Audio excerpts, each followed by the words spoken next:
എനിക്ക് വലിയ ഇഷ്ടമായി കോഴിയൊക്കെ വളർത്താൻ. പക്ഷേ ഹൈദരാബാദിൽ അതിനൊന്നുള്ള സ്പേസ് ഇല്ലല്ലോ. അപ്പോൾ എൻ്റെ ഹസ്ബൻഡിനോട് പറയുമ്പോൾ വേണ്ട കോഴിയൊക്കെ വലിയ ചടങ്ങാന്ന് പറഞ്ഞു. എനിവേ ഞാൻ ഒരു ചെറിയ കൂട് പോലെ ടാങ്കിനടിയിലുണ്ടാക്കി. എന്നിട്ട് ഞാൻ ഇവിടെ അടുത്തൊരു ഫാമുണ്ട്, അവിടെ പോയി നോക്കിയപ്പം നല്ല കോഴിക്കുഞ്ഞുങ്ങൾ 2 മാസത്തെ എല്ലാം അവർ ഇഞ്ചക്ഷനൊക്കെ കൊടുത്തു കഴിഞ്ഞതുണ്ട്.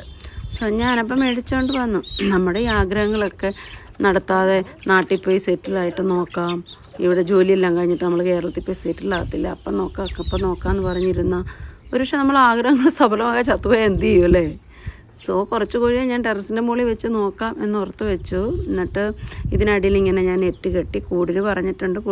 കൂടുണ്ടാക്കുന്ന ചേട്ടൻ ഇച്ചിരി ബിസിയാണ്. സോ കൂടുണ്ടായി കഴിയുമ്പോൾ കൂടുതലോട്ട് മാറ്റാം. ഇത് സേഫാണ്. Thank you for watching.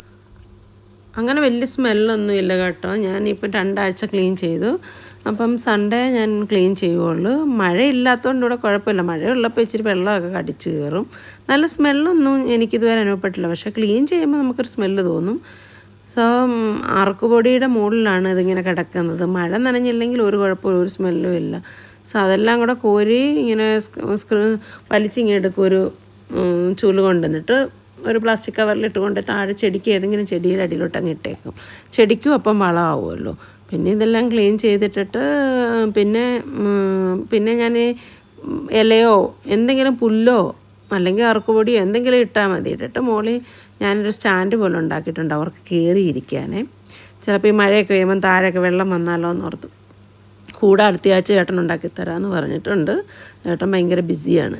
അതാണ്, അവരിങ്ങനെയില്ല, നടന്നോളും, വലിയ കുഴപ്പമൊന്നുമില്ല. പിന്നെ അവർക്ക് വേണ്ട സ്പെഷ്യൽ ഫുഡെല്ലാം ഈ ഫീഡറിനകത്ത് ഞാൻ ഫില്ല് ചെയ്തേക്കും. അരിയും ഗോതമ്പും അവരുടെ സ്പെഷ്യൽ ഫുഡില്ലേ, ഇതെല്ലാം കൂടെ മിക്സ് ചെയ്ത് അതിനകത്ത് ഞായറാഴ്ച രാവിലെ അങ്ങ് വെച്ചേക്കും. പിന്നെ അത് ഫില്ലായി കംപ്ലീറ്റ് തീർന്നു കഴിഞ്ഞാൽ മാത്രമേ ഞാൻ അടുത്ത് കൊടുക്കുള്ളൂ. പിന്നെ രാവിലെ വൈകിട്ട് എന്നും ഞാൻ കൊണ്ടുവന്ന് ചോറ് കൊടുക്കും. പഴവും വലിയ ഇഷ്ടമാണ് കേട്ടോ. കണ്ടോ, ഇങ്ങനെ അങ്ങ് ഇട്ടേക്കും. സ്റ്റാൻഡിൻ്റെ മുകളിൽ കയറി അവരിരുന്നോളും. കഴിക്കേണ്ടപ്പം താഴെ ഇറങ്ങി കഴിച്ചോളും.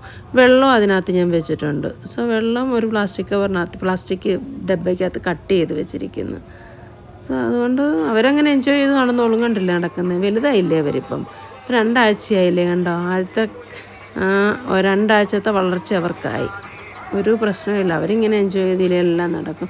സൺഡേ രാവിലെ തൊട്ട് ഞാൻ അഴിച്ചു വിടും കേട്ടോ. ഒരു സന്തോഷം, അവർക്കും ഒരു സന്തോഷം.